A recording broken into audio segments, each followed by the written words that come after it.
Diamond. Pourquoi tu fais ça? Elle s'appelle Diamond. Elle s'appelle D-I-A-M-O-N-D. Elle s'appelle Diamond. Elle a fait une publication. Elle allait faire une publication sur Facebook pour dire il vient de me menacer avec un couteau.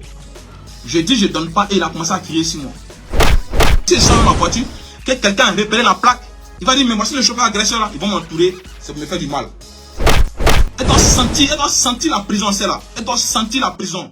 À la fermeture de mon bureau à 18h, 17h, 18h, le soir, je prends ma voiture, je commence à faire l'activité de VTC. Donc je prends la voiture hier samedi, prends ma propre voiture, Suzuki Expresso, bleu, immatriculé 7397, Douvé, Côte d'Ivoire. C'est pas encore immatriculé, c'est une nouvelle voiture que je viens d'acheter il n'y a pas très longtemps. C'est une nouvelle voiture que j'ai achetée. J'ai acheté la voiture à environ 9 millions, 8 millions comme ça. La voiture coûte 9 millions, la voiture coûte 7 millions 500 actuellement. Mais au moment où on achetait la voiture était 8 millions 700. J'achète la voiture, je mets dans le VTC. Samedi, je prends la voiture, je suis en train de faire le VTC. Et voilà que je tombe sur une cliente à 14 h. Une cliente qui commande une course. Yango à 14 h.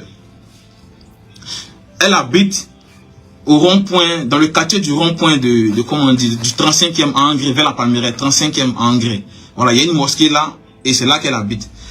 Je suis allé, je vais récupérer la cliente. Elle devait descendre à, comment on dit, au feu de Bellecote. C'est là que la destination Yango mettait, destination finale, feu de Bellecote. C'est que quoi, quand vous quittez à la prière, Angré, ceux qui connaissent bien Angré, quand vous quittez à la prière et que vous venez comme si vous voulez partir vers le feu de Michel Yakis. Voilà, le feu de Michel Yakis, c'est là qu'elle descendait. Donc je l'ai conduit sereinement, la voiture est climatisée, tout tranquille. On va, il n'y a pas eu de souci. En tout cas, il n'y a pas eu de souci. On est presque arrivé au feu. Bon, moi je me dis que quelqu'un ne peut pas descendre à un feu. Feu de Michel Yakis, quelqu'un ne peut pas descendre à un feu. Le GPS me dit de partir à droite, faire le rond-point et puis revenir dans la même position du feu, mais l'autre côté de la route. Voilà. Donc quand je suis arrivé là, pour être sûr, donc je lui ai demandé, s'il vous plaît, madame, on fait comment? On va à droite ou bien on va où? Elle dit, prenez à droite. J'ai pris à droite. J'ai fini de prendre à droite. Prochain carrefour, elle me dit de prendre à gauche. Or, c'est une autoroute. Ceux qui connaissent très bien la voie qui quitte au carrefour Prière pour aller à la geste aussi, c'est une autoroute.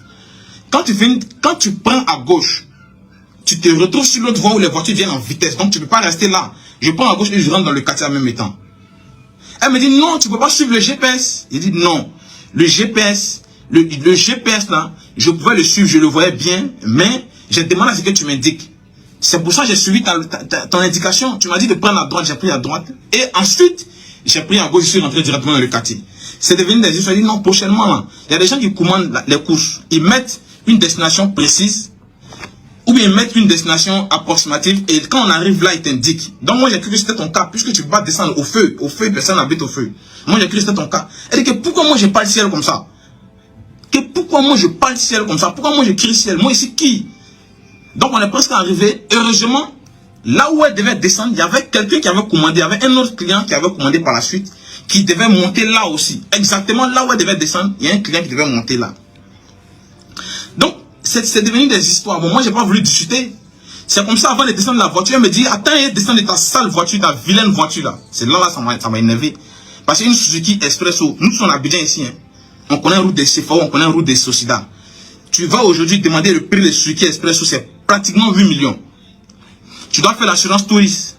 Tu dois payer la patente. La patente va s'élever dans 100 et quelques mille. Tu dois payer l'assurance touriste 300 et quelques mille francs. Tu dois payer la carte de stationnement pour pouvoir faire l'activité de VTC. Donc tu te retrouves à une dépense de 9 millions. Donc toi, je ne peux pas accepter que tu descendes de la voiture et tu viens dire que c'est une sale voiture, c'est une vilaine voiture. Non, c'est là que c'est devenu des histoires. Bon, le prochain client qui devait monter, quand il est monté, lui-même il a interpellé, il a dit non, madame, tu n'as pas besoin de dire tout ça là. Donc il a dit, mon frère, allons-y, c'est bon, c'est bouche des femmes. Moi, pour moi, la discussion est finie là. Le client monte, je vais avec lui à sa prochaine destination. Il devait descendre en Angré. Ceux qui connaissent bien Angré, vers l'ancien carrefour ancien marché, c'est là qu'il devait descendre. Je vais avec le client. La fille en question, sa grande soeur ou sa soeur, je ne sais pas, m'appelle. Dès que je décroche, je commence à m'insulter. Tu menaces ma fille avec un couteau, pourquoi? Tu menaces ma fille avec un couteau, pourquoi? J'ai dit, madame, je ne sais pas de quoi vous parlez, mais moi je mets ça sur un enregistreur. Et en même temps, dès que vous finissez de parler, je vais au 22e, au commissariat 22e, on va les expliquer devant les autorités judiciaires. Elle a raccroché. Elle a repris encore l'explication dans la bouche de sa fille. Elle m'a rappelé encore. Comme il est en train de conduire, le client a dit non, ne décroche pas, laisse-moi décrocher puisque tu es en train de conduire, je vais lui parler. Donc quand il a décroché, voilà ce qu'il a dit. Elle est en train de dire non, il a menacé ma soeur avec couteau, pourquoi? Lui, en même temps, il dit non, moi j'étais là, j'assistais à la scène. C'est juste des discussions, des échanges. Et moi, je l'ai dit en cas partie, il n'a jamais menacé ta fille avec couteau pour vouloir l'agresser ou quoi que ce soit. Donc, c'est comme ça, il a calmé la soeur ou bien les parents de la fille en question. Les parents de la fille en question. Entre-temps, la fille avait déjà fait une publication sur Facebook pour dire que moi, il tentait de l'agresser avec un couteau. La publication était supprimée dans mon téléphone. Dans mon autre téléphone là, je vais vous montrer la publication. Voilà la publication qu'elle a fait. Il vient de me menacer avec un couteau. J'ai dit, je donne pas et il a commencé à crier sur moi. Attends, je vais vous montrer une autre publication parce que ça c'est un peu flou. Je ne sais pas si vous pouvez voir ça. L'écriture en haut. Voici son profil. Elle s'appelle Diamond. Elle a fait une publication. Elle allait faire une publication sur Facebook pour dire il vient de me menacer avec un couteau. Je dis je donne pas et il a commencé à crier sur moi. Voilà mon profil Facebook. Sylvestre Bouchi Aurélien. Voici la voiture Suzuki Expresso 7397. Vous voyez? Donc, quand moi j'ai appris qu'elle a fait une publication, j'ai appelé automatiquement sa grande soeur. J'ai dit, mais vous m'avez appelé tout à l'heure pour vous excuser du comportement de votre soeur. Mais elle allait faire une publication sur Facebook.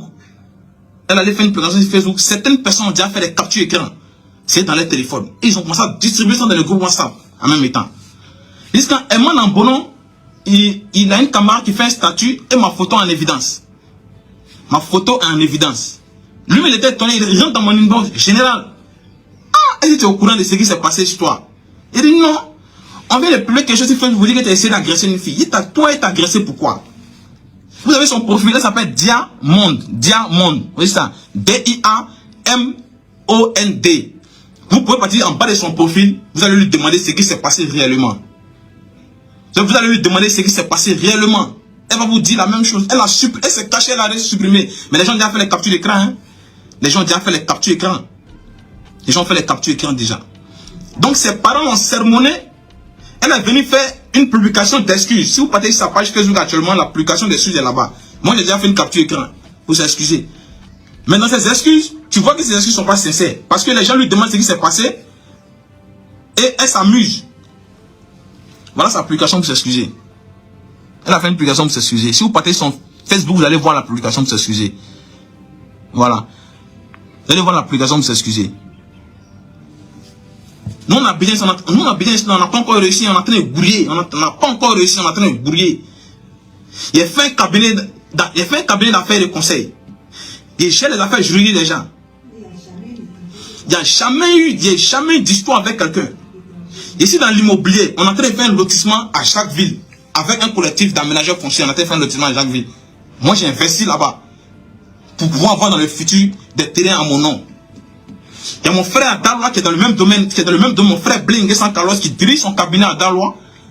Avec qui, on a fait un lotissement ensemble.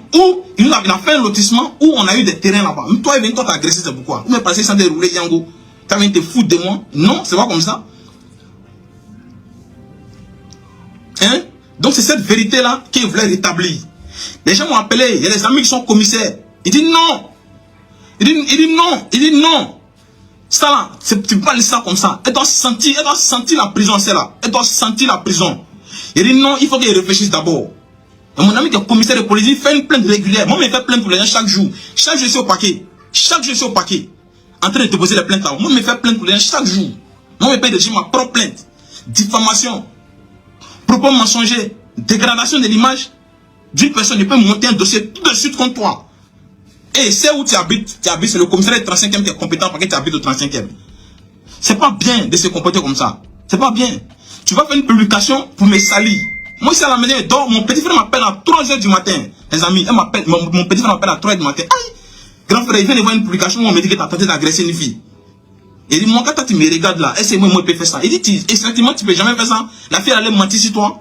Il dit, effectivement, ses parents même l'ont appelé.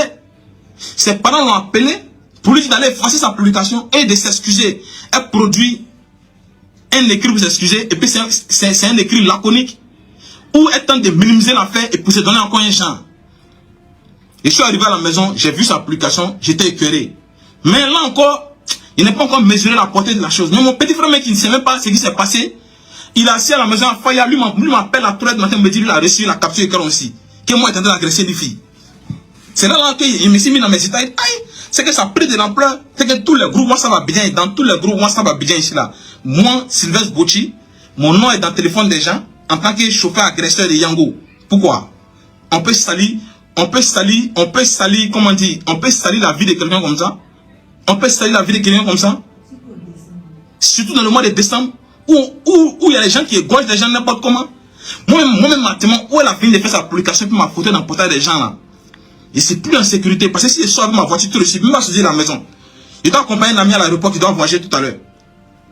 Il m'a appelé, je dois aller derrière lui, il doit voyager tout à l'heure. Et c'est même pas sortir avec, si je sors avec ma voiture, que quelqu'un a repéré la plaque, il va dire, mais voici le chauffeur agresseur là, ils vont m'entourer, ça me fait du mal.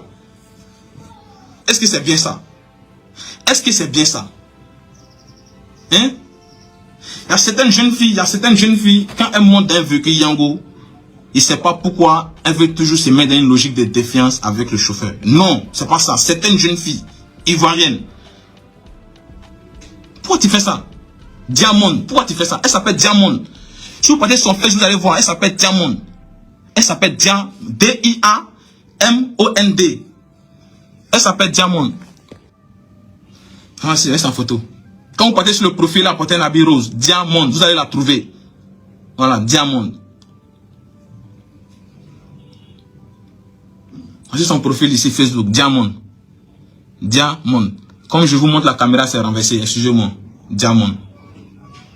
Ah, comment on peut vouloir salir la vie de quelqu'un comme ça?